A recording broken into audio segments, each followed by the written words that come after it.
Welcome back to TTG News. Today I've got some ITU stuff, some Ironman stuff, some crazy bike stuff, so be sure to stick around.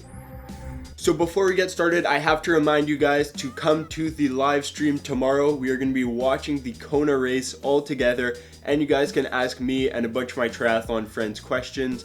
All the info is right here, so be sure to check it out. So the first story has to do with some rumors that were going around in the ITU world.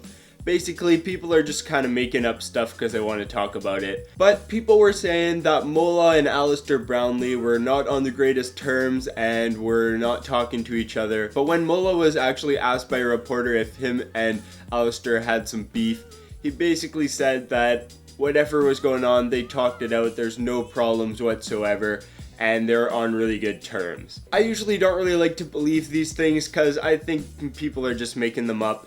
But in case you are worried, it's okay, they're both friends. Some awesome news from the middle of this week is the Cervelo P5 was officially announced. It was kind of spied and there was a couple pictures of it, and it was pretty certain that we knew it was coming out, but they officially announced it. They were showing it off at Kona. I actually made a video that I'll link right up here. I just talked about the details of the bike and everything I could pretty much find on it. But overall, it's an awesome bike.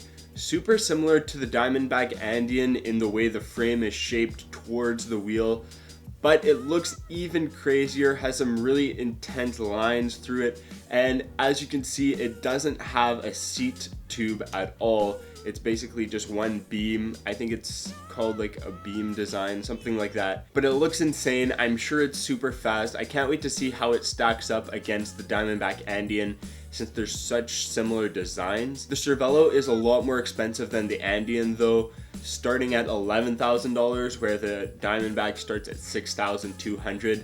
So it's a pretty big price difference.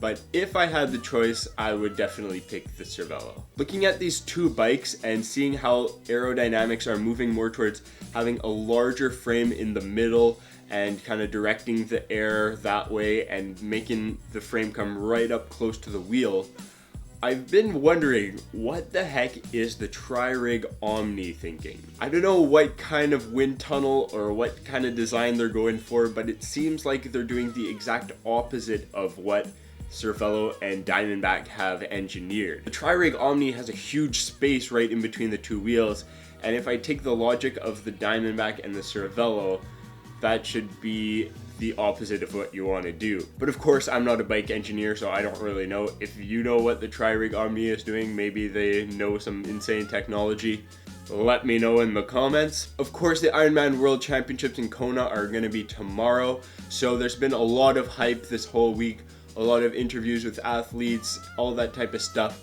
There's a lot of people saying that they're going to win or they won't be happy if they don't win. So I'm guessing there's going to be a lot of people that are sad tomorrow because only one person can win, guys. It's really cool to see all the different interviews with different athletes. If you just go on the Ironman website, there's a lot of interviews with athletes that I've been watching, and it's actually really interesting. Now for some more Ironman news, we have some results. For the Ironman 70.3 in Cozumel, we had Mauricio Mendez, who got first place for the men, Richie Cunningham in third, and Louis Knabe in third. For the women, we had Susan Hugh in first place from Canada. Yeah. We had Lauren Brandon from the US in second, and Ellie Salthouse in third.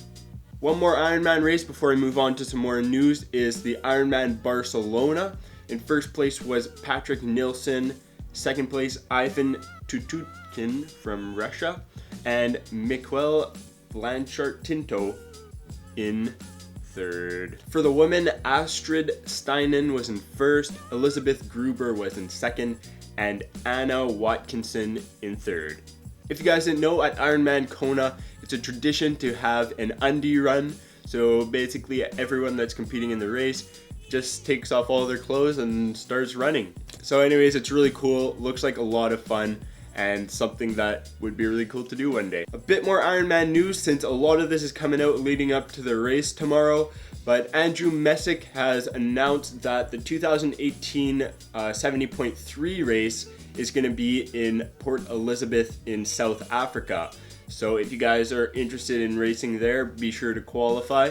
They also announced that there was 2,300 participants in Ironman this year, which was an all-time high.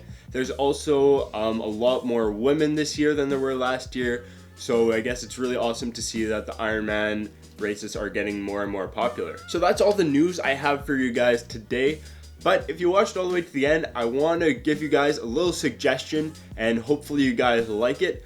So what I want to do is at the end of these news videos, I want to show some of your guys' pictures or videos. So if you want to be in one of my videos, just tag me in a picture that you would want me to show up.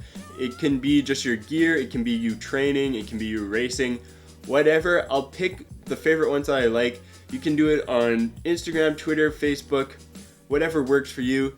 And I think it'd be really cool to just showcase a few of your guys' pictures at the end of every video. Let me know down below if you like this idea, and you can start tagging me as soon as you want. But anyways, don't miss the live stream tomorrow. Thanks for watching, and never stop trying.